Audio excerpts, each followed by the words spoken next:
how to restore the home screen, layout, and wallpapers on the Samsung Galaxy S25 series. First, let's go back to your home screen.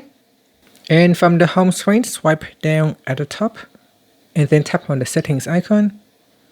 Next, we scroll down and then tap on accounts and backup. From here, tap on restore data under the Samsung Cloud section. Now tap on the name of your device. Then we scroll down and tap on home screen. So deselect everything. So I'm going to deselect all the other items and I'm just going to select home screen only, and then tap on restore and then tap on yes and then tap on install, and that's it. Now the phone is restoring the home screen layout, and that's it. Thank you for watching this video.